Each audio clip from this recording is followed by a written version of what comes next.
Discovery of India పుస్తకం చదువుతున్న వారికి, అలాగే ఆ ప్రయాణంలో భాగంగా భారత్ ఏక్ ఖోజ్ చూస్తున్నాం ఎసెన్స్ గ్రూప్ మిత్రులందరికీ తిరిగి స్వాగతం.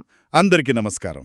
ఈరోజు మనం 15వ, 16వ ఎపిసోడ్స్ ఈ రెండింటిని కలిపి చర్చిద్దాం. అవును, ఎందుకంటే ఈ రెండూ దక్షిణ భారతదేశపు సంగం యుగానికి చెందినవి.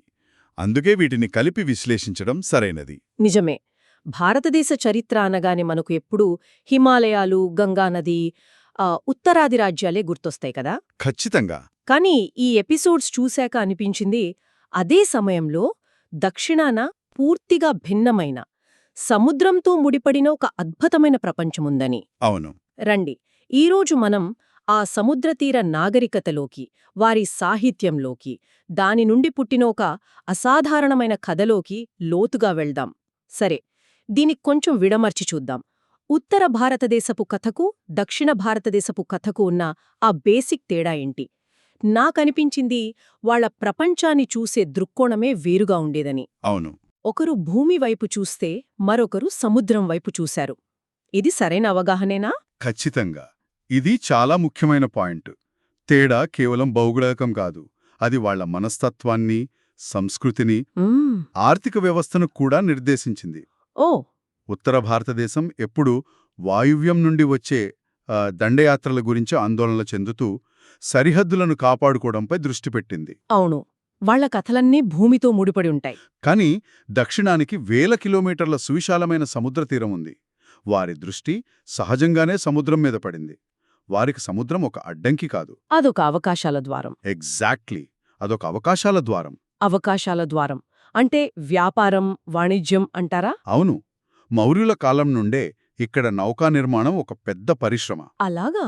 ఇక్కడి సుగంధ ద్రవ్యాలు, ప్రత్యేకంగా మిరియాలు, ముత్యాలు, విలువైన వస్త్రాలకు ప్రపంచవ్యాప్తంగా విపరీతమైన గిరాకీ ఉండేది. అంటే ఆ వాణిజ్యం చాలా పెద్ద ఎత్తున జరిగిందన్నమాట. ఎంత పెద్దదంటే దానికి ఒక ఉదాహరణ ఉంది. తమిళనాడులోని పురావస్తు తవ్వకాల్లో రోమన్ బంగారు నాణేలు దొరికాయి కదా, నేను విన్నాను. అవునవును, కుప్పలు కుప్పలుగా దొరికాయి. సాక్షాత్తు రోమన్ చరిత్రకారుడు ప్లినీ ది ఎల్డర్ భారతదేశంపు విలాస వస్తువుల కోసం రోమ్ నుండి బంగారం ఏరులైపారుతోందని వాపోయాడు. వావ్! అంటే ఇదేదో చిన్న వ్యాపారం కాదు. అస్సలు కాదు. ఇది ఆనాటి గ్లోబల్ ఎకానమీకి గుండెకాయలాంటిది. అంటే వాళ్ళు కేవలం సరుకులు మాత్రమే కాదు, ఆలోచనలను, సంస్కృతులను కూడా ఇచ్చిపుచ్చుకునుంటారు. నిస్సందేహంగా. మరి ఇది వారి సమాజంపై ఎలాంటి ప్రభావం చూపింది? ఉత్తరాన మౌర్యులు, గుప్తులు పెద్ద పెద్ద సామ్రాజ్యాలు కడుతున్నప్పుడు దక్షిణాన చారిత్రక నాగరికత ఎలా మొదలైంది? వాళ్ల గురించి మనకెక్కడ్నుంచి తెలుస్తుంది? చాలా మంచి ప్రశ్న. గతంలో ఉత్తరాన గొప్ప నాగరికతలున్నప్పుడు దక్షిణాన ఇంకా రాతి యుగమే ఉందని ఒక అపోహ ఉండేది. అవును, అది విన్నాను. కానీ తప్పనిపిస్తుంది. పూర్తిగా తప్పు. క్రీస్తుపూర్వం 3-4 శతాబ్దంలోనే చోళ, పాండ్య, చేర రాజ్యాల స్థాపనతో తమిళనాడులో ఒక చారిత్రక యుగం మొదలైంది. ఇక వాళ్ల గురించి మనకు తెలియజేసే ప్రధాన ఆధారం సంగం సాహిత్యం. నేను పురాతన భారతీయ సాహిత్యం అనగానే నా మైలోకి వెంటనే సంస్కృతంలో ఉన్న ఇతిహాసాలు, పురాణాలు వస్తాయి. అవును, సహజమే. అవన్నీ ఎక్కువగా దేవుళ్ళు, రాజుల గురించే ఉంటాయి. మరి సంగం సాహిత్యం కూడా అలాంటిదేనా? ఇక్కడే అసలు విషయం ఉంది. మీరు చెప్పినట్టు సంస్కృత సాహిత్యం ఎక్కువగా ఆస్థాన పండితులచే, రాజుల ఆశ్రయంలో రాయబడింది. కాని సంగం సాహిత్యం అందుకు భిన్నం. ఎలా? ఇది జానపద సాహిత్యానికి చాలా దగ్గరగా, ప్రజల జీవితాలకు అద్దం పట్టేలా ఉంటుంది. దీని ప్రత్యేకత ఏంటంటే, ఇందులో రాజుల విజయ గాథలతో పాటు ఒక సాధారణ రైతు పడే కష్టం, ఒక మత్స్యకారుడి దినచర్య, నగర వీధుల్లోని సందడి, ప్రియుడి కోసం ఎదురుచూసే ప్రియురాలి విరహం, ఇలాంటివన్నీ చాలా సహజంగా, వాస్తవికంగా వర్ణించబడతాయి. అంటే ఇది కేవలం కవిత్వం కాదు, ఆ కాలం నాటి ఒక సోషల్ డాక్యుమెంటేషన్ లాంటిదన్నమాట. ఖచ్చితంగా. మరి సమాజాన్ని ఇంతలా ప్రతిబింబించడం వెనుక ఏదైనా నిర్దిష్ట కారణముందా? ఉందనే చెప్పాలి. దాని మూలాలు మనమిందాకు మాట్లాడుకున్న ఆర్థిక వ్యవస్థలోనే ఉన్నాయి. అంటే ఆ సముద్ర వాణిజ్యంలోనా? అవును. ఉత్తరాన భూమిపై ఆధారపడిన సామ్రాజ్యాల్లో రాజు, ఆయన విజయాలే ముఖ్యం.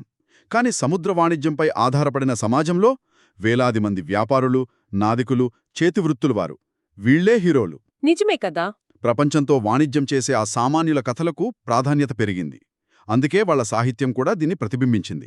అంత ప్రజాస్వామ్యబద్ధంగా అనిపిస్తుంది. అద్భుతం. ఈ సాహిత్యంలో ఏమైనా విభాగాలున్నాయా? ఉన్నాయి. ప్రధానంగా 2 విభాగాలు. ఒకటి అకం. అకం అంటే లోపలి ప్రపంచమని అర్థమా? అవును.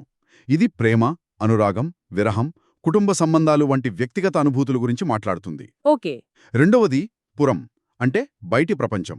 ఇది యుద్ధాలు, రాజుల పాలన, వీరత్వం, సామాజిక బాధ్యతలు వంటి బహిరంగ విషయాల గురించి చర్చిస్తుంది. అంటే అకం మనసు లోతుల్లోకి, పురం సమాజం లోతుల్లోకి తీసుకెళ్తాయన్నమాట. సరిగ్గా చెప్పారు.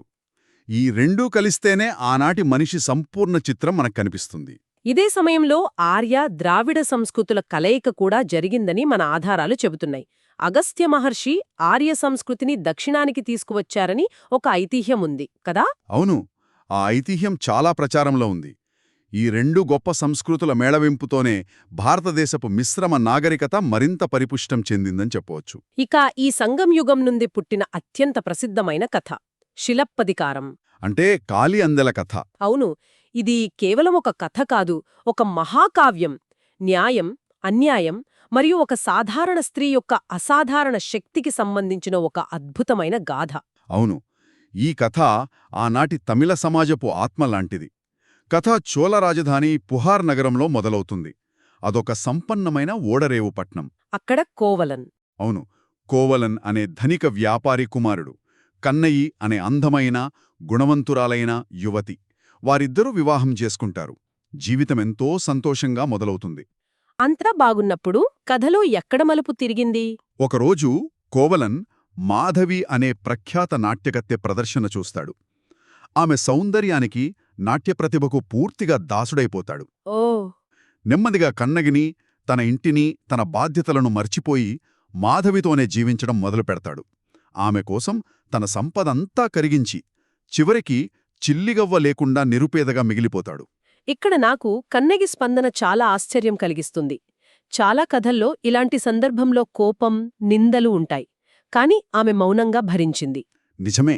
చివరకు సర్వం కోల్పోయి కోవలన్ తిరిగి వచ్చినప్పుడు కూడా ఒక్క మాట అనకుండా అతడిని క్షమించి ఆదరించింది. ఆమె పాత్రలో మొదట్నుంచి ఒక అసాధారణమైన శక్తి కనిపిస్తుంది. నిజం. ఆమె కేవలం బాధితురాలు కాదు. ఆమెది అపారమైన సహనం, ప్రేమ. ఇద్దరూ కలిసి ఒక కొత్త జీవితం ప్రారంభించాలని నిర్ణయించుకుంటారు. కాని వాళ్ల దగ్గర డబ్బేమీ లేదు కదా. లేదు. అప్పుడు కన్నగి తన కాళ్లకున్న రత్నాలు పొదిగిన బంగారు కాలి అందెలను తీసి భర్తకు ఇస్తుంది. వీటినమ్మి ఆ వచ్చిన డబ్బుతో వ్యాపారం చేసి మళ్లీ నిలదొక్కుందామని ధైర్యం చెబుతుంది. అంటే వారి ఏకైక ఆస్తి అదే. అవును. ఆ ఒక్క ఆస్తితో వారు పాండ్యుల రాజధాని అయిన మధురై నగరానికి బయలుదేరుతారు. ఆ ప్రయాణం కూడా సులభంగా జరిగుండదు కదా. అస్సలు కాదు. ఎన్నో కష్టాలతో అడవులు, కొండలగుండా రోజుల తరబడి నడిచి వెళ్తారు. వారి ఆశ అంతా ఆ కాలి అందెల మీద, మధురైలో మొదలుపెట్టబోయే కొత్త జీవితం మీద ఉంటుంది. కాని విధి వారి కోసం మరో ప్రణాళిక వేసింది. దురదృష్టవశాత్తు అవును. మధురై నగరంలో అసలు విషాదం మొదలవుతుంది. కోవలన్ కన్నగి యొక్క ఒక కాలి అందెను అమ్మడానికి ఒక స్వర్ణకారుడి వద్దకు వెళ్తాడు. కాని అదే సమయంలో సరిగ్గా అదే సమయంలో పాండ్య రాణి యొక్క కాలి అందే ఒకటి దొంగిలించబడుతుంది. అయ్యో, ఇది కథలో అత్యంత కీలకమైన ఘట్టం.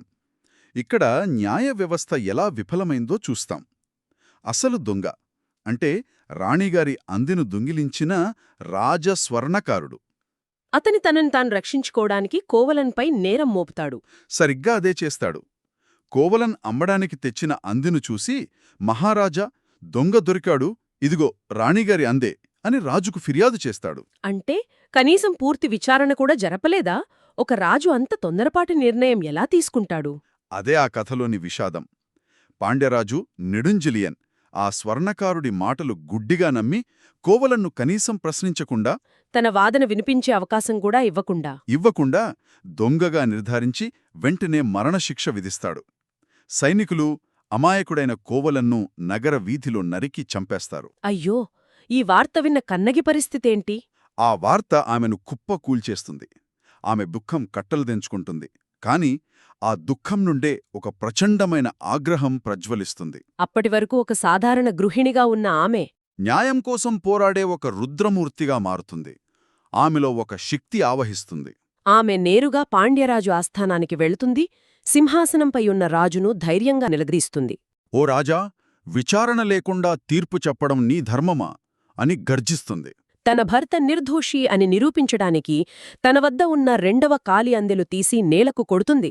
ఇక్కడే అసలు నిజం ఉరుములా వచ్చి ఆ సభను తాకుతుంది. కన్నగి అందె నుండి మాణిక్యాలు చిమ్మి బయటపడతాయి.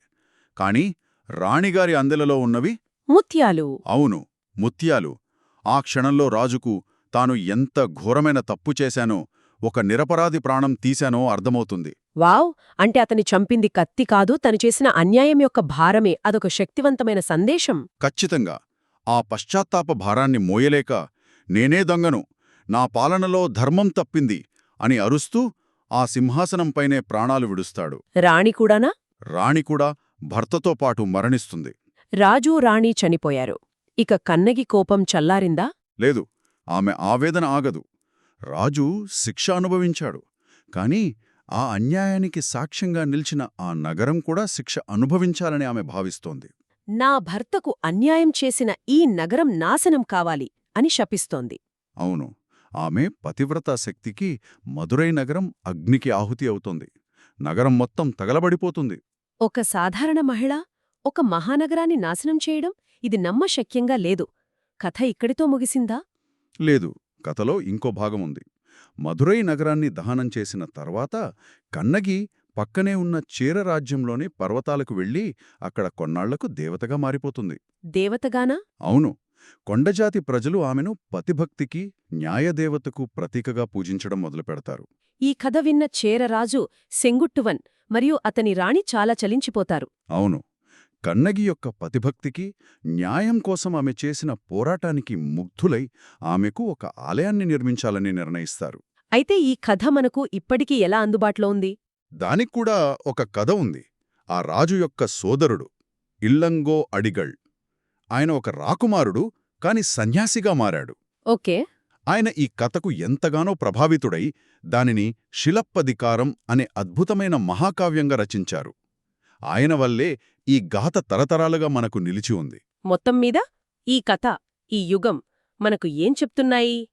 సంగం యుగం దక్షిణ భారతదేశంలో ఒక శక్తివంతమైన, చైతన్యవంతమైన సంస్కృతిని మన ముందుంచుతుంది. అవును, సముద్రయానంపై ఆధారపడిన సంస్కృతి.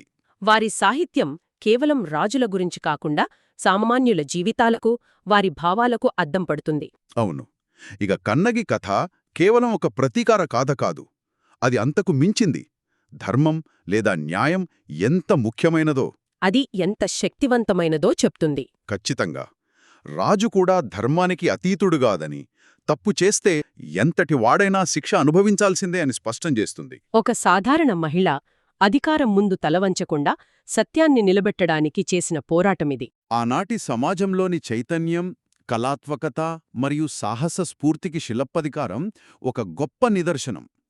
ఈ కథ విన్న తర్వాత నాలో ఒక ప్రశ్న మెదులుతోంది.